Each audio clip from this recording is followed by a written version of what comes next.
फूट गए।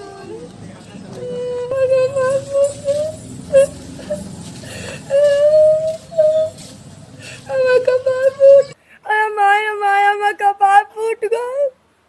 कोई नतिया के बेटा मारले सब पूरा कपार फोड़ देले बा। चलता तोहर बाबू कहाँ बड़न चलता। रह के तो घरे रहे के नहीं के। कौन नतिया के बेटा मार के हमारे बेटा का कपार फोड़ देले बा।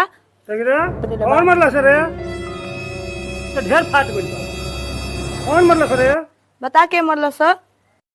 मरला सर सेठवा के बेटा मरला जो। लेकिन इ त पूरा कपार फाट गइल बारे। चल चल ओकर घर पर हम चलता नहीं चल। रैंदी मत जाई लइका लइका के लड़ाई चुप है। रह। देखा जनतारी ओकरनी के ओकर बाप दादा हमरा घर से खा के हमरा ठीक ठाक पोसाई पलाई बारे सर। ओकर हिम्मत हमर लइका कपार फाट दे के चल जाता नहीं हम।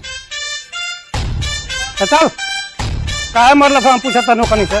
चल ओकनी घमंड हो गइल बाटे। चल पूछता नहीं हम काहे मरला सर।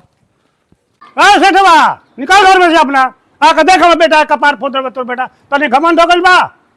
ना बोले बा तेरे काशी बचा दे तेरे पर। आ आके देख ना कहां भाई है निकाल। बबुआ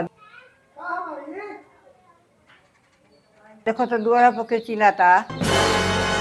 कौन है कितना तेज आवाज में बोला था? अपन औकात भूल गइल बा का? हाँ भीख मांगना चाहिए। ले ले जो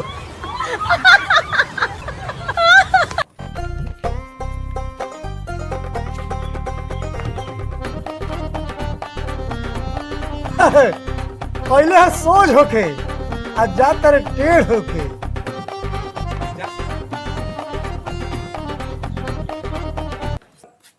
धाव एक तो नहवा धवा पहुंच पाए दो।